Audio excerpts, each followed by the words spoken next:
ಜನತೆಯಾದ ನಾವು ಭಾರತವನ್ನು ಸಾರ್ವಭೌಮ, ಸಮಾಜವಾದಿ, ಜಾತ್ಯತೀತ, ಪ್ರಜಾಸತ್ತಾತ್ಮಕ ಗಣರಾಜ್ಯವನ್ನಾಗಿ ರೂಪಿಸುವುದಕ್ಕಾಗಿ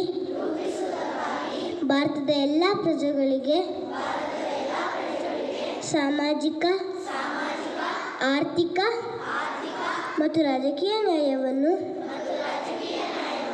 ವಿಚಾರ, ಅಭಿವ್ಯಕ್ತಿ,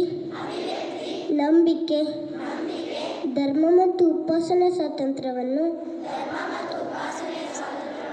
ಸ್ಥಾನಮಾನ ಮತ್ತು ಅವಕಾಶಗಳ ಸಮಾನತೆಯನ್ನು ದೊರೆಯುವಂತೆ ಮಾಡುವುದಕ್ಕಾಗಿ ವ್ಯಕ್ತಿ ಗೌರವ, ದೇಶದ ಏಕತೆ ಮತ್ತು ಸಮಗ್ರತೆಗಾಗಿ ಎಲ್ಲರಲ್ಲಿ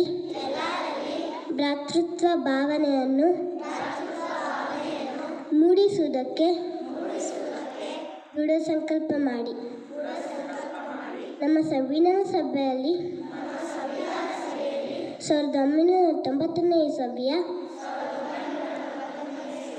ನವೆಂಬರ್ ತಿಂಗಳ 26ನೇ ದಿನದಂದು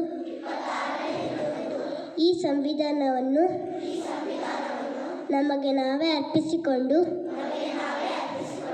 ಅಂಗೀಕರಿಸಿ ಶಾಸನವಾಗಿ ವಿಧಿಸಿಕೊಂಡಿದ್ದೇವೆ.